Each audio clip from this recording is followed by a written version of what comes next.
شلونكم شو اخباركم؟ رجعت وياكم فيديو جديد علامات ما لحقت اشوف لكم الزرف اللي كان بهذا الدعاميه مال هوندا بايلوت.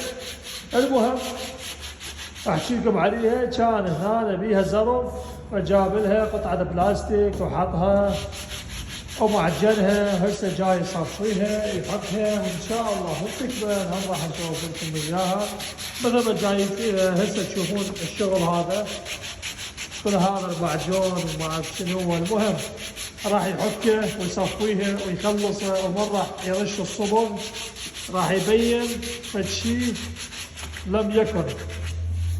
بين شغل معدل 100% كانه اصلا ماكو هالمعجون ولا اي شيء. وهم راح اصور لكم السياره بعدين شكلها وهذا معه حساسات معه بالدعاميه.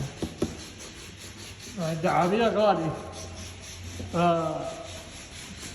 قلنا نصلح الدعاميه اللي عندنا احسن منه.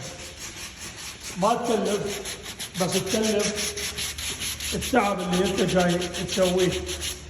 يعني هذا خطيه كلها تراب بلاعبه بس شو يسوي؟ دعاميه غاليه. فقلنا درب الترقيع نرقعها كانك جاي ترقع تكرم حذاء. المهم تحياتي والسلام. من تخلص راح اشوف لكم اياها. نعود بعد الفاصل. سلام.